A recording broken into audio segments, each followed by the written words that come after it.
yoyote duniani mtu anapiga ngumi anapewa kadi ya njano. Tutakuja hadi kwenye mkutano. Jana Soa anapiga ngumi leo anaenda kutoa kadi ya njano.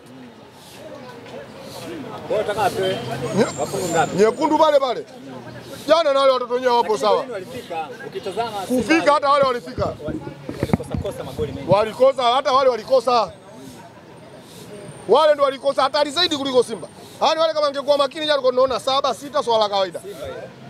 Kama kipindi kile zamani. Na mimi nasikitika kwa nini dabi wameahirisha mwezi wa 12. Wangeweka mwezi ngapi? Ingebaki hapa. Kama tungekutana na Simba hii. Kwa Simba hii. Kocha huyu matatu. 9-10 zipo. Kwa wao wanakuwa wacheze mpaka wafunge 9. Babu, wacheze unaona kuna nini? Hata jana umeona kuna nini? Simba mwaka huu imeandaliwa na viongozi wao waje kugawa utamu. Na sisi wa utamu tunauhitaji. Wewe mnasemaje kwenye klabu bingwa baki pekee? Klabu bingwa au kwenye ile namba wa shushu kwenye namba 5. Ukisema klabu bingwa, sema mashindano yote ya CAF. Timu iliyoshinda na timu isiyoruhusu goli kutoka Tanzania ni Yanga peke yake. Timu isiyoruhusu goli na timu isiyofungwa na timu iliyoshinda ni Yanga peke yake kwenye ardhi ya Tanzania. Simba akapigwa 3, Singida akapigwa 3, Azamu akapigwa 3, hao wote wanafanana. Unajionaje? Sisi tunachojiona, sisi kwanza tunaipongeza uongozi wetu. Sisi tunapongeza wachezaji wetu na benchi la ufundi kwa sababu wanaenda kuonyesha kwa Yanga ina quality kuliko timu yoyote Tanzania. Na ndio maana wanaenda kuonyesha Yanga ipo sahihi inavyochukua vikombe vya Tanzania mfululizo, quality inaenda kuona. Kwa hiyo kila mtu anaona kuwa hapa ligi hii hakuna Yanga abebu bali anaenda kucheza kwa quality yake. Lakini kitambo kwa namna ambavyo Simba amecheza mechi zao za home and away. Shida ya wachezaji, kocha, yani tuache sasa ule Yanga. Shehe wangu tukisema tuache sisi tuongelee mpira.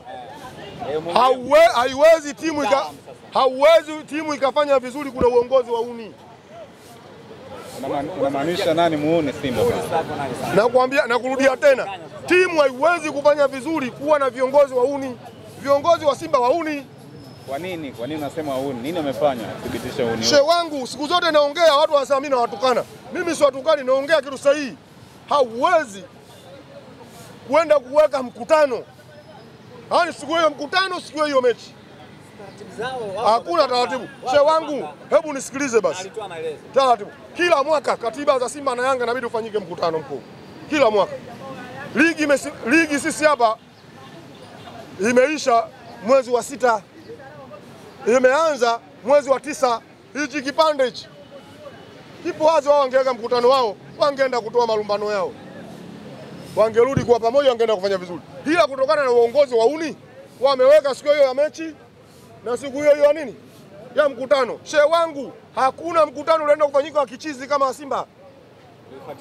Wale hawajaenda kufanya mkutano, wale walienda kula pilau na kuangalia taarifa habari. Kwenye ule mkutano. Si ule sio mkutano, walienda kula pilau na kuangalia taarifa habari.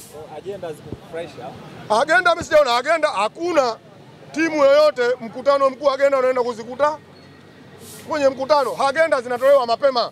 Kwa hiyo mwanachama anakuja kwenye mkutano, anajua leo tunaenda agenda fulani na fulani na fulani na mimi naenda kuuliza swali fulani.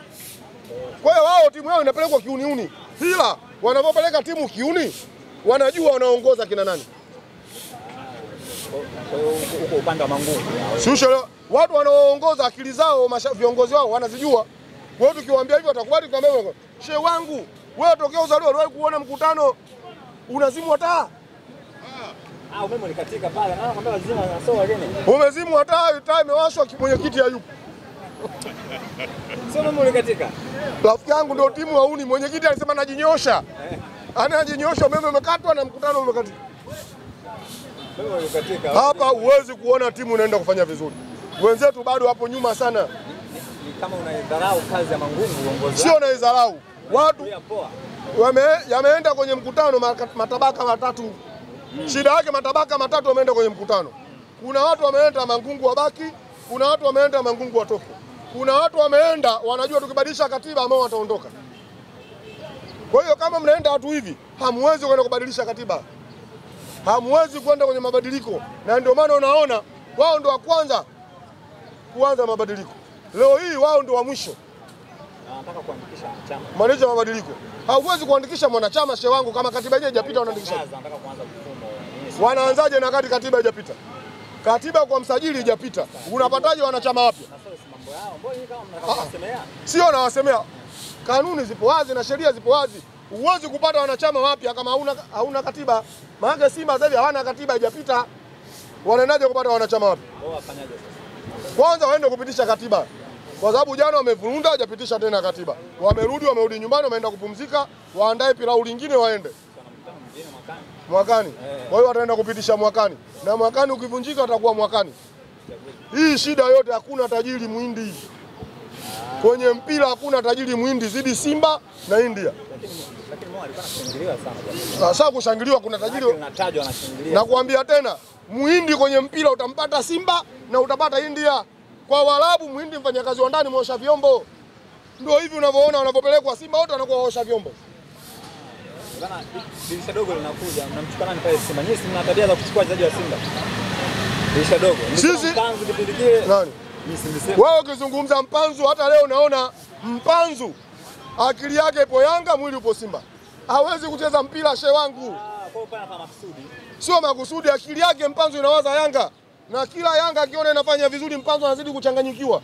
Anaona anachelewa kwenda. Au ndio jasusi mnayosema? Si jasusi, yupo kiongozi. Na jana usiku hadi jana usiku tunajua kama wamekaa kikao mwalimu Christmas hali.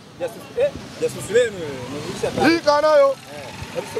Na kama anakula Christmas nyinyi njoni mtachukua 50 kwangu. Hiyo namba hadi password ishatoka jana usiku. Si mtu wetu kashatuambia mwalimu Christmas hali. Jasusi hiyo. Akila Christmas ndio mchukue 50 mgawane. Mwalimu nani? Matola ama nani? Sababu mwalimu pale anafahamika. Matatu tuliambiwa akifanya hivi Matatu naonesha mfumo, kumbe akifanya hivi wanafungwa. Ile mfumo ni ya kufunga. Yule kaja hapa kuwafundisha Simba tatu inacholwaje. Sio mpira. Na sisi tunaona Simba sasa hivi kila shabiki wa Simba atachola tatu. Sio mpira. Mpira una wenyewe. Mpira kwao Ureno. Ukizungumzia mpira kwa Ureno, unaona pila Ureno Yanga wanapiga. Watu wanajivaa bila shida. Bana Soro. Bana ukikutana na shabiki wa Simba. Unamshauri nini? Mimi shabiki wa Simba nikikutana naye nitamshauri aendelee kusubiri. Muda ukifika wakafanye uchaguzi sahihi. Wamchague Mangungu tena. Wao watajua wao. Sijakujua uko upande gani? Uko upande wa Mangungu. Mimi nipo upande wa Yanga Afrika. Mimi Mangungu namuona Sterling kwa sababu katoka Kilwa na mimi nimetoka Kilwa. Kumbe Mangungu ni Sterling.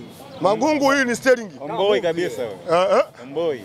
Omboi katoka Kilwa. Alafu katoka Kipatimu na mimi nimetoka Kipatimu. Bwana Nasoro, ziko taarifa zinasemekana kwamba baadhi ya uongozi wa wanachama hawamtaki mwekezaji wa klabu ya Simba. Ila wale ambao wapo kwenye kamati ya mwekezaji ikiwa na wana rais wa heshima Mo, wao pia wanachozungumza wanataka kumtetea endelee kusalia. Hiyo ndio shida iliyokuwepo, nilianza kuongea. Kuna shida, kuna watu wanajua ikibadilishwa katiba awali. Kuna watu wamekaa kwa ajili ya percent ya hela. Kwa hiyo wanajua katiba ikibadilishwa maana Mo wataondoka. Maana serikali inataka 49% na mwekezaji sio mmoja, watatu. Kwa mwekezaji watatu Mo hawezi kukaa kwa sababu anajua atakuwa hawaendeshi kama anavyoendesha sasa hivi. Kwa hiyo wale majasusi wanaokula hela wapo mgongoni kwa Mo, na ndio maana uliona wengine jana walikuwa kwenye mkutano wanasinzia. Jana kwa mjaona wengine wapo kwenye mkutano kile wanasinzia. Wanatoka wanaulizwa maswali hajui aongee nini kwa sababu kwenye mkutano alikuwa kalala. Anaamka umeme umezimwa, unawaka mkutano umekwisha. Wale wapo kimaslahi zaidi 99% mpaka mashabiki wapo kimaslahi. Hao huwezi kusikia wanaongea mabaya timu yao. Wapo. Tena wanaona wenzao hawafai, wao wanafaa. Bwana tumalizia na Soro sasa. Kwa hiyo unaambiaje, unashauri nini Simba? Mimi kuwashauri na washauri watu wa Yanga. Tuendelee dua na swala. Mtu anajua kukalia ndimu akalie. Mtu anajua akiomba hivi Yanga inashinda basi tuendelee. Sisi nia na mazumuni mwaka huu break yetu ya kwanza iwe finali. Sifuri maana yake nini? Sifuri maana yake